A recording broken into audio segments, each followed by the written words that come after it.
ثلاثی اعداد پر سوال ہے ایک. سوال یوں ہے کہ 15 اس ثلاثی عدد کے بعد بالترتیب پانچویں نمبر پر آنے والے ثلاثی عدد کا اساس کیا ہوگا؟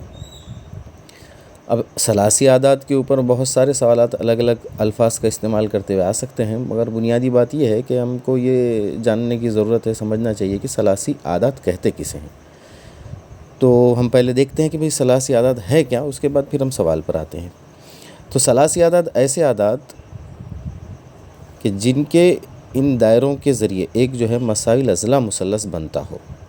جیسا ہم مثال سے دیکھ لیں اگر ہم، تو یہ ایک جو ہے دائرہ ہے، ایک سرکل کے ذریعے ایک، یہ ثلاثی عدد ہے. یہ ایک کے لیے، تین کے لیے زیادہ واضح ہوگا کہ یہ اگر تین دائرے جو ہے ایک جیسے دائرے ہیں، ایک نصف قطر والے دائرے ہوں، تو یہ تین نقاط سمجھ لیجئے اسے، تین دائروں کو، اور ان سے اگر ایک مثلث مساوی الاضلاع مثلث بنتا ہے جیسا کہ یہ نظر آ رہا ہے ہم کو، تو یہ ثلاثی اعداد ہے. تو ثلاثی عدد کیا ہوا؟ 1 2 3. یہ تین جو ہے یہ ثلاثی عدد ہوا.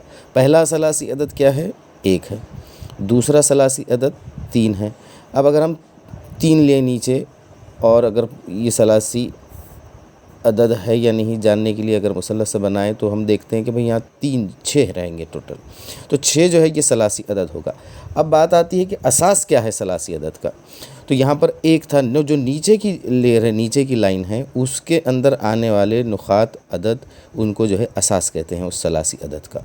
جیسا یہاں پر اساس ہے صرف 1، یہاں پر 2، یہاں پر 3، یہاں پر 4، یہاں پر 5.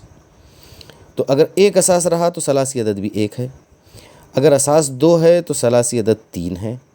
یہ 2 اور یہ 1 3. اساس اگر 3 ہے، یعنی یہ 3 پھر 2 پھر 1، اس طرح کتنا آیا؟ ثلاثی عدد جو ہے 6 ہے. اساس 4 ہے تو ثلاثی عدد 10 ہے. 4 3 2 1. اساس 5 ہے تو ثلاثی عدد 15 ہے. تو بہرحال اساس جو بھی ہے ثلاثی عدد پہلے جو ترتیب لکھیں اگر ہم، تو پہلے 5 ثلاثی اعداد کون سے ہیں؟ وہ ہے 1 3 6 10 اور 15.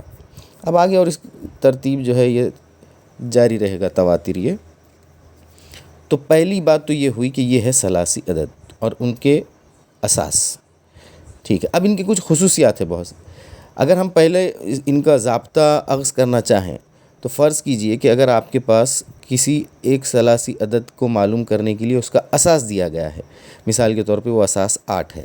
اساس کا مطلب وہ جو نیچے آنے والے نقاط یا دائروں کی تعداد. پھر اگر 8 ہے تو وہ ثلاثی اساس اگر 8 ہے تو ثلاثی عدد کیا ہوگا، یہ اگر ہم کو معلوم کرنا ہے تو ہم کو اس کے لیے ضابطہ استعمال کرنا ہوتا ہے n قوس میں n جمع 1/2. یہاں پر n کیا ہے؟ وہ n جو ہے اس ثلاثی عدد کا اساس ہے جو ہم نے یہاں پر 8 لیے، یعنی 8 اساس والا ثلاثی عدد کون سا ہوگا یہ معلوم کر رہے ہیں ہم.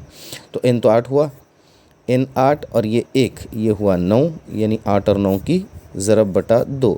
تو ہم اس کو 8 9 72 کو 2 سے تقسیم کر سکتے، یعنی ایسا بھی کر سکتے ہم. یہ آیا 36، یا آپ اگر 2 چوک 8 کریں اور 4 نہ ہیں، یہ 2 1 2 2 چوک 8 4 نہ ہیں 36. تو یعنی 8واں یا 8 اساس رکھتے ہوئے اگر ہم ثلاثی عدد معلوم کرنا چاہیں تو وہ ہے 36. یا سلسلہ وار دیکھیں تو 8واں ثلاثی عدد 36 ہوگا. ایک اور اس کی خصوصیت ہے بڑی انٹرسٹنگ. میں یہاں پر ثلاثی اعداد لکھ رہا ہوں. 10 15 15 کے بعد ہوگا 5 6 21 ہوگا، 7 56 28 ہوگا، اور اس کے بعد آئے گا 36. جی تو یہ پہلے میں نے کیا کیا؟ 8 ثلاثی اعداد لکھے ہیں میں نے، 1 2 3 4 5 6 7 8. اب اگر غور کریں ہم اس کو، ان اعداد پر، یہ ترتیب وار پہلے 8 ثلاثی اعداد ہیں. ہم اگر غور کریں تو دیکھیے پہلے اور دوسرے کے درمیان فرق 2 کا ہے، پھر دوسرے اور تیسرے کے درمیان 3 کا فرق ہے، اب 4 کا فرق ہے، 5 کا فرق ہے، 6 کا فرق ہے، 7 کا فرق ہے، اور 8 کا فرق ہے. پھر اگر اس میں ہم اگلا جو آئے گا وہ 9 کا فرق رہے گا، ظاہر سی بات ہے. اور اگر ہم کو اس میں 9 ایڈ کریں تو یہ خود بخود ہم کو مل جائے گا 45. اور یہ چونکہ پہلا عدد ہے، یہ پہلا ثلاثی عدد، یہ 9واں ثلاثی عدد ہے. تو جب دوسرے ثلاثی عدد میں 2 ایڈ کریں گے